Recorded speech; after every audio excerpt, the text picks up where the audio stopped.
Disney.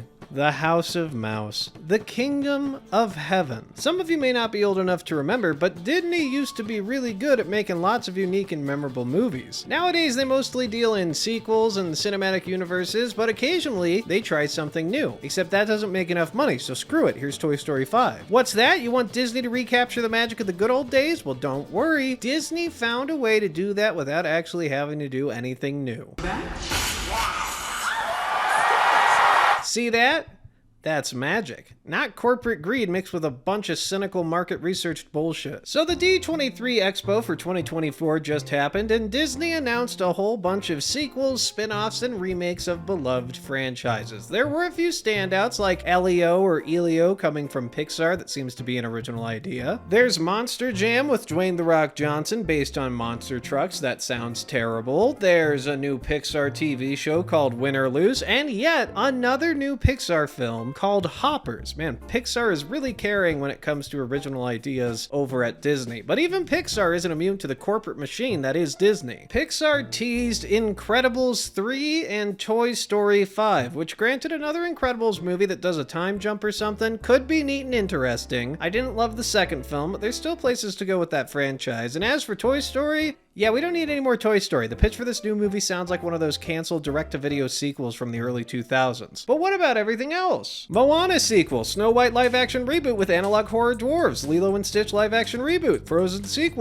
sequel again, Zootopia sequel, a furry dream come true, Star Wars spin-off show with little kids, Agatha spin-off show, she's the lady from WandaVision. No, seriously, they're actually doing this. Fantastic Four for the MCU, Daredevil reboot sequel series of the old Netflix show, Avatar 3, Freaky Friday sequel, Tron 3 with 9 Inch Nails and the Joker baby, Inside Out spin-off show, season 2 of Percy Jackson, Robert Downey Jr. as MF Doom, Mandalorian and Grogu movie from the mastermind behind The Lion King, Jon Favreau, not the good Lion King though, the terrible one, Andor season 2, Ironheart MCU show, live action Lion King prequel movie. No, seriously, that last one is real too, a prequel to The Lion King. Tons and tons of unoriginal ideas and building off of things that have been established for almost 2 decades now, but this corporate nightmare wasn't met with sighs and depression at D23. Oh no, it was met with thunderous applause, tears, and screaming, and honestly, it kind of makes sense. I mean, when I was a kid, all I wanted was sequels to my favorite films because I was an idiot. So what if a bunch of kids are getting excited about the new Disney films being marketed towards them? I mean, it makes sense.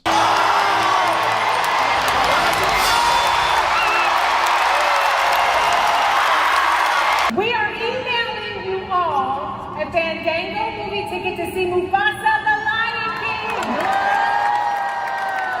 Oh my god, what are they feeding kids these days? These all look like full-grown adults. They must be putting HGH into all that Prime and McDonald's these kids consume.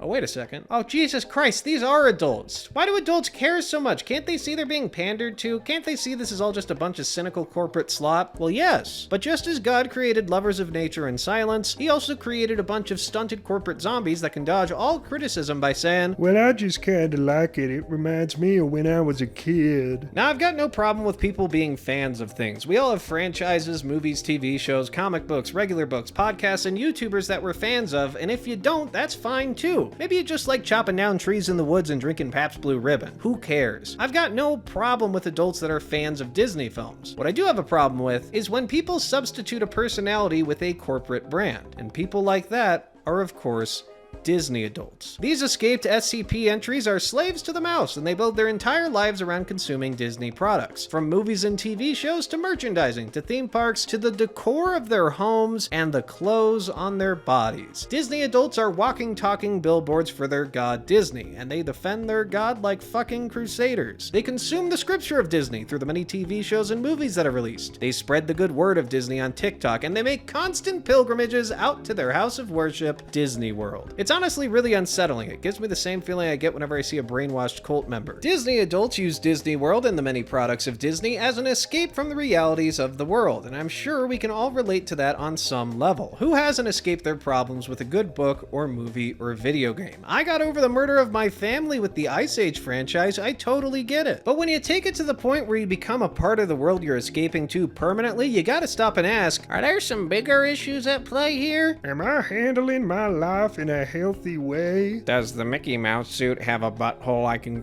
myself into? Disney adults are disturbing, strange, and just a little bit unstable, and there are a lot more of them than you would think. Not all Disney adults are posting cringy videos on TikTok. Some worship in silence, and we call these creatures sleeper agents. Whether openly or closeted, Disney adults have transformed Disney World and Disney on the whole into a really ugly thing. But I'm not going to sit here and just react to cringy Disney adults, even though that'd be hilarious, because I feel like everyone already knows how cringy they can be. Instead, I want to talk about how they're actively destroying the thing they're building their lives around. It's no secret that Disney was having a rough go of things there for a while, and by a rough go of it, I mean they were failing to make $1 billion consistently on their projects. What? Oh, boo-hoo, we spent $250 million on the creepy Little Mermaid live-action movie and only made $560 million. What's wrong with consumers? Oh man, we spent $150 million on the Pinocchio movie that looks terrifying and we had to release it on Disney Plus. Oh, boo-hoo. Oh my god, Ant-Man and the Wasp and the Quantumania cost $200 million and only made $476 million, and our main bad guy got canceled. Oh, boo-hoo. The budgets for these live-action Disney slop movies are out of control, and on top of that, they're completely creatively bankrupt. And yes, I'm counting Marvel movies. I know they can be entertaining sometimes and still do really well, but on the whole, these Marvel movies share the same problems live-action Disney slop does. And even when they do well, it's usually because they're leaning into fan service like bringing back Wolverine or the other two Spider-Men through the multiverse. But this is the kind of content that Disney adults demand Disney creates because they don't want anything new. They just want the same feelings they had when they were kids. I can't feel like a kid watching Lightyear or Strange World or Shang-Chi and Sonic's Big Onion Rings. I need Lilo and Stitch again and Snow White again and everything I've already seen again except worse and more expensive because I'm an adult now. I don't want my friends thinking I'm an adult baby watching cartoons. Make everything live action so I can avoid a stupid stigma around animation. Disney adults have a very specific reality in mind, a wish, if you will. They wish things could go back to the way things were when they were kids, except they also want the respect given to an adult's opinion. And Disney has all but granted that wish with their most recent D23 Expo. If it wasn't for Pixar, Disney would have almost nothing original to offer consumers, and honestly, if it weren't for Pixar, I don't know if there'd be anything redeemable about Disney's new lineup that just got announced. The notice has seemingly gone out from Disney execs saying, Lean into what people know. Let's play the numbers game here. Let's make stuff they've already seen and that they already like. Forget about making new stars. Let's recast Robert Downey Jr. Forget about coming up with interesting new stories. Let's bring back Snow White and Lilo and Stitch. Forget about letting franchises lie to rest. Let's make Toy Story 5, Incredibles 3, Moana 2, and Frozen 3. It's a bleak outlook for most people, and we all knew it was coming for a while, but for a Disney adult, it's a literal dream come true. Disney is going to make a lot of money from this slop, and it's largely thanks to Disney adults and their undying love for the brand. But what happens after that? Do you remake Hunchback of the Notre Dame football team with a creepy CGI cunnilingus or whatever that guy's name was? Do you remake Toy Story in live action with an 80-year-old Tom Hanks? Do you bring back all the Marvel characters that died in a multiverse film that trivializes the front half of your cinematic universe? Honestly, I think that's what they're gonna do. The writing is on the walls, and Disney has decided, at least for now, that new ideas need to be set aside. I wish we lived in a world where something like Lilo and Stitch but scarier bombs while a new Pixar property takes off, but my wishes don't come true because I haven't spent enough money at Disney World to reach OT level 8, which is the level in which your wishes get granted. Cheap thrills with big price tags from franchises we already know. That's Disney's game plan. It's looked like that for a while, but officially after this D23 Expo, it is going to be their core bread and butter. And Disney adults are going to eat it up because they are, by choice, clueless children in adult bodies, which in turn is Disney's dream come true. Why make movies for just children when you can convince adults to think like children? And a Disney adult is really a dream consumer because they are willingly clueless. And better yet, they have money. Kids can run a lemonade stand or mow lawns, sure, but why go after children when you could just go after adults acting like children? Get a dental hygienist or an accountant that is just as passionate as a child. Eventually, the well is going to go dry and Disney will have to lean into new properties again, but that isn't going to happen until 2070 because they're going to milk everything completely dry for these Disney adults. It's a recipe for long-term disaster. As mainstream audiences move on from the ongoing Disney slop fest, Disney is only going to be left with their die-hard supporters, and those die-hard supporters are demanding content that is derivative and lacks creativity. And as time moves on, slowly and surely, Disney will see their revenue start to drop as general audiences audiences check out and move on to other, less continuity-ridden things. The magic of Disney gimmicks like quote-unquote live-action adaptations and bringing back old characters from comic book movies and introducing the coolest C-list Marvel superheroes into the MCU and spinning off every Star Wars character into different movies and TV shows. The gimmick is worn off. It doesn't feel special anymore. There's only so much you can do with what you have lying around. Eventually, you have to pivot and make something new. But once Disney's audience is whittled down to just a bunch of giant children begging for Lilo and Stitch 3 and Frozen 5 and Robert Downey Jr. as Captain America this time, because fuck it, Disney is gonna have to alienate most of their diehard fans for new stories and universes out of necessity, because nostalgia only goes so far. Disney has created an army of monsters with Disney adults that are all hell-bent on destroying the company they love so much, and they're going to destroy that company by demanding to see the same things they saw when they were a child, because no new movie, no matter how great it is, can live up to seeing a really good movie when you're a kid. Because when you're a kid, everything is awesome. Everything is new and interesting. You're wide-eyed and excited at the sight of everything, so when something new and cool comes out, you're immediately engrossed in it. That's what Disney adults want. They want to be children again, and they are acting like children as full-grown adults because Disney is enabling them for money. What's really frustrating about all of this is that Disney has some of the most talented artists on planet Earth, and they are all being put to work on a bunch of derivative slop for a bunch of big children. I want to see what those artists can come up with. I want to see what those writers can write, what those animators can do when they're let loose and not having to conform to something that's already been created 10, 20, 30 years ago. I want to see the new ideas from these talented artists, but we're not going to get to do that because Disney adults ruin everything. So how do we counter this massive issue with Disney adults and Disney on the whole? Well, it's actually really simple, and some of you aren't going to like it. Stop buying it.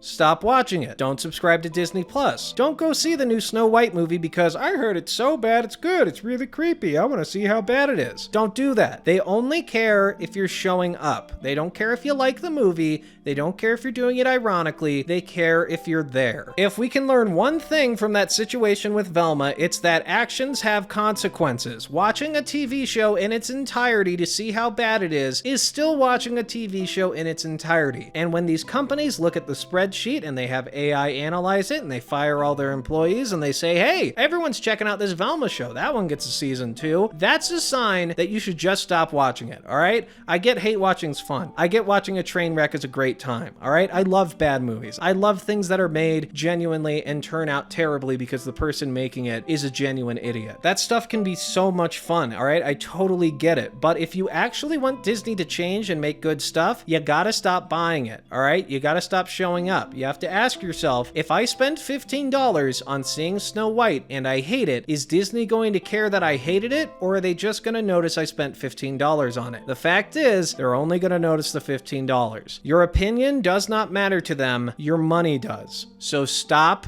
giving them your money. I made sure before this video came out that I canceled my Disney Plus that I was only using to watch the first 8 seasons of The Simpsons. That's a really stupid reason to have Disney Plus. Just buy the first 8 seasons of The Simpsons, watch it anytime you want, and don't give Disney a constant stream of income to keep funding this slop for Disney adults. I really can't believe we've gotten to a day where I have to condemn ironically watching so bad they're good movies, but in the case of Disney, they have so many talented artists that could be making incredible things that we have to do it. If you care about the future of those artists' careers and the future of Disney as a whole, stop showing up for the corporate slop. And for God's sakes, unsubscribe from Disney Plus. Did you see that thing where a guy died and they weren't able to sue because they signed up for Disney Plus? That's a real thing. That's a real thing they might get away with, okay? Just stop giving them your money, all right? They're out of control at this point. The Disney adults have emboldened them to the point where they're becoming psychotic, all right? Stop giving them your money, stop showing up, and like and subscribe. Is that really ever going to end this?